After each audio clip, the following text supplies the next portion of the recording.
It's one of the last places you'd expect to find a nurse. But on this industrial estate in the middle of Cornwall, the first sign we've come to the right place.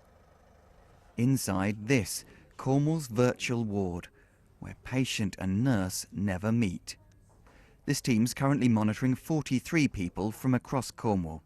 With the respiratory patients, the idea is that we monitor their oxygen by calling them every day. So the idea is that we prevent them going to hospital, so that they recognise that in themselves. They seek help before they get to the point that they're really poorly and they end up bringing an ambulance or seeing their GP, and the GPs can't treat them because they're too poorly, they have to go to hospital. The idea started during the pandemic, but it isn't just about COVID. Some of the patients have heart failure, others are expecting babies.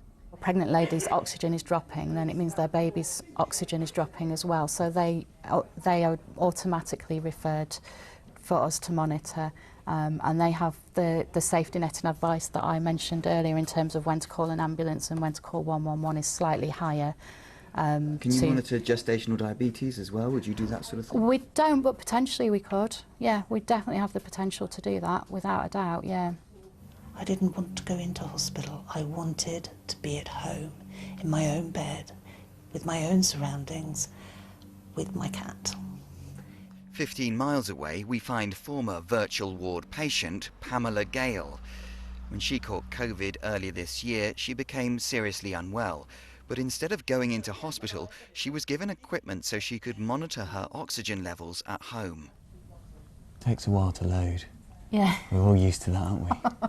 This piece of software is used to record those oxygen levels. That's okay. Right. And then marginal is where it might be not so great, and then obviously low is where we're starting to worry. I see.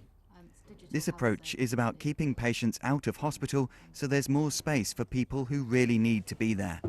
Health bosses insist it isn't just about saving money. You know, when I'm older, there's going to be one place you won't find me running to, and that's a hospital. So for all of us in our own homes, where we know where the toilet is, we know where the kitchen is, we know where the uneven floors are, we know which rugs slip, our homes are the place where we are the safest.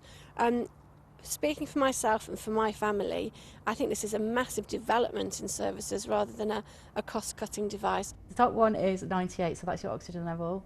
Whether or not this is the future, we're told NHS England is watching what's going on in Cornwall very closely.